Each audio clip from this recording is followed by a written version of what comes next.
Rizka Destiani, mahasiswi dari Universitas Muhammadiyah Tangerang. Di kesempatan kali ini saya akan mencoba mengulas materi dari buku yang ditulis oleh dosen saya, yaitu Dr. Hamdani SE MM MAK, yang berjudul Teori dan Praktik Pengambilan Keputusan. Di sini saya akan membahas bab 11, yaitu laporan keuangan. Laporan keuangan merupakan hasil dari proses akuntansi yang digunakan sebagai dasar pengambilan keputusan bagi penggunanya. Laporan keuangan memberikan informasi tentang aktivitas operasional perusahaan dan posisi keuangan baik kepada pemilik, manajemen, maupun pihak luar yang berkepentingan. Laporan keuangan sendiri dibagi menjadi 5. Yang pertama, laporan laba rugi. Yang kedua, laporan neraca. Yang ketiga, laporan saldo laba. Yang keempat, laporan arus kas. Yang kelima, catatan atas laporan keuangan. Dilanjutkan dengan analisis rasio keuangan. Rasio keuangan adalah perbandingan unsur-unsur dari laporan keuangan. Ada beberapa cara dalam menganalisis rasio keuangan. Yang pertama, analisis horizontal atau trend analis, yaitu membandingkan rasio-rasio keuangan perusahaan dari tahun-tahun yang lalu dengan tujuan untuk melihat tren dari rasio-rasio perusahaan selama kurun waktu tertentu. Yang kedua, analisis vertikal, yaitu membandingkan data rasio keuangan perusahaan dengan rasio semacam dari perusahaan lain yang sejenis atau industri untuk waktu yang sama. Yang ketiga, kombinasi dari analisis horizontal dan vertikal, yaitu dengan menggabungkan atau kombinasi dari kedua analisis tersebut. Yang selanjutnya adalah macam-macam analis rasio keuangan. Rasio likuiditas adalah rasio yang menggambarkan hubungan kas perusahaan dan aktiva lancar lainnya terhadap hutang lancar. Current ratio adalah rasio yang menunjukkan sejauh mana kewajiban-kewajiban jangka pendek daripada kreditor dapat dipenuhi dengan aktiva yang diharapkan akan dikonversi menjadi uang tunai dalam waktu dekat. Current ratio sendiri memiliki rumus formulasi, yaitu aktiva lancar atau current asset dibagi utang lancar atau current liability. Yang kedua, quick ratio adalah rasio yang mengukur kemampuan perusahaan dalam melunasi kewajiban jangka pendek tanpa dikaitkan dengan penjualan persediaan.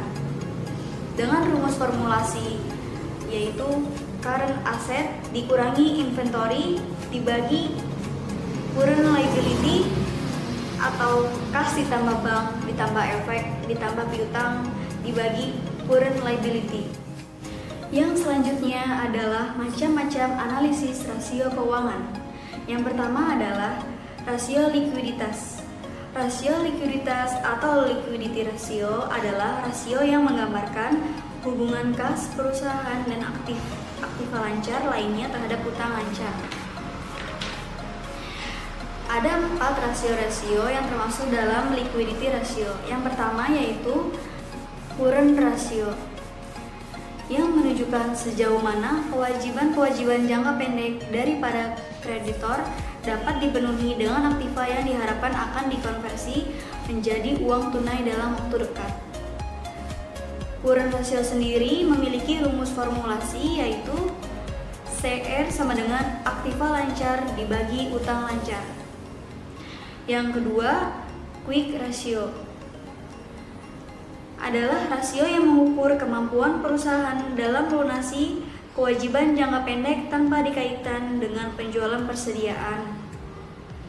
Dengan rumus formulasi, yaitu quick ratio sama dengan current asset dikurangi inventory dibagi current liability, atau kas ditambah bank ditambah efek ditambah piutang dibagi current liability.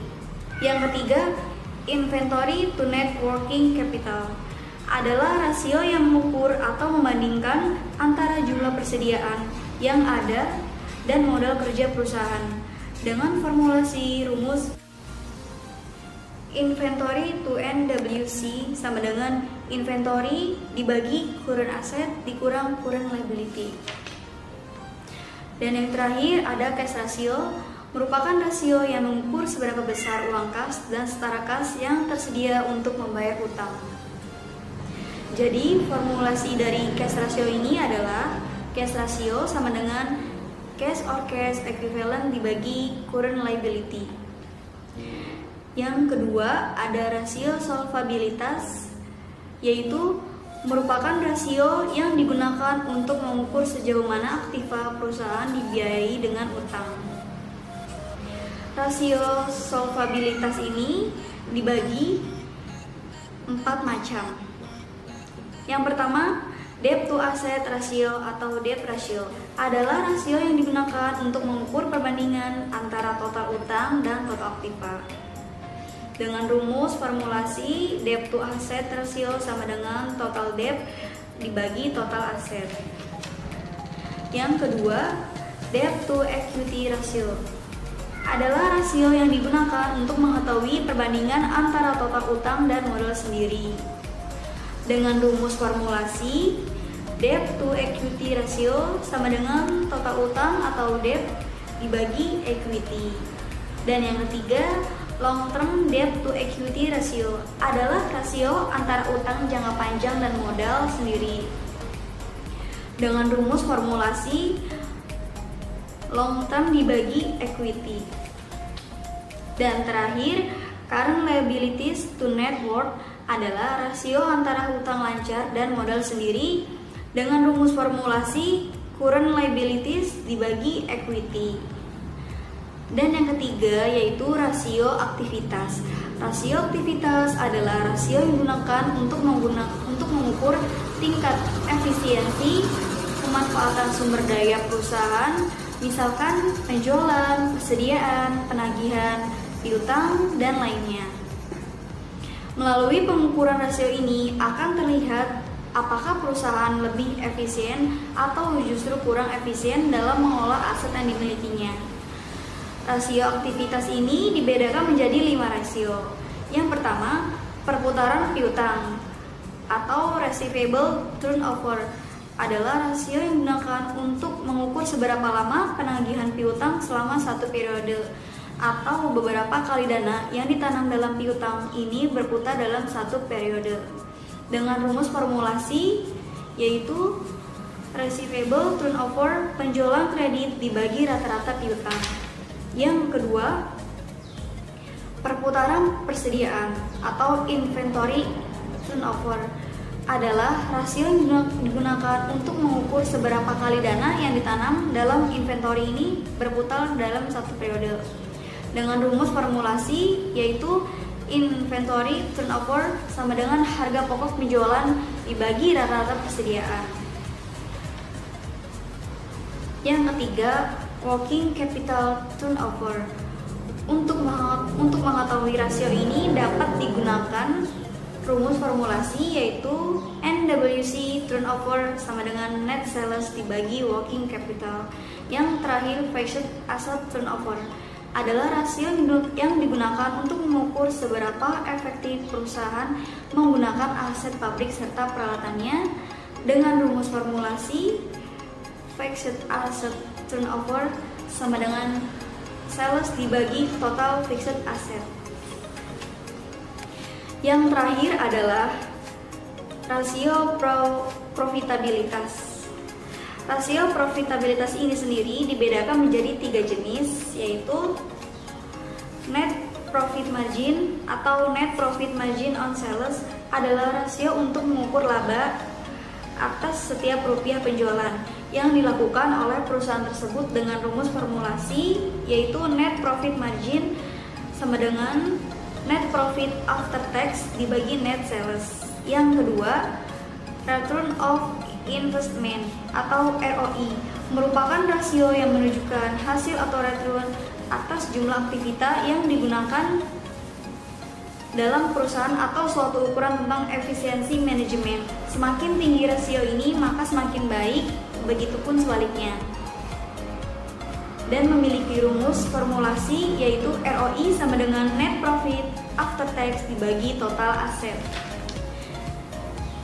Dan terakhir yaitu return of equity atau ROE atau rentabilitas modal sendiri adalah rasio yang digunakan untuk mengukur laba bersih sesudah pajak dengan modal sendiri. Rasio ini menunjukkan efisiensi penggunaan modal sendiri. ROE ini memiliki rumus formulasi yaitu net profit after tax dibagi equity. Dari pemaparan yang saya sudah jelaskan, di sini dapat diambil kesimpulan atau rangkuman dari laporan keuangan dari bab 11 ini, yaitu pengambilan keputusan dan analisis rasio keuangan, yaitu rasio keuangan dapat digunakan oleh manajer dalam mengambil sebuah keputusan. Melalui data rasio keuangan, manajer dapat memprediksi kemajuan dan perkembangan perusahaan di masa sekarang dan masa yang akan datang.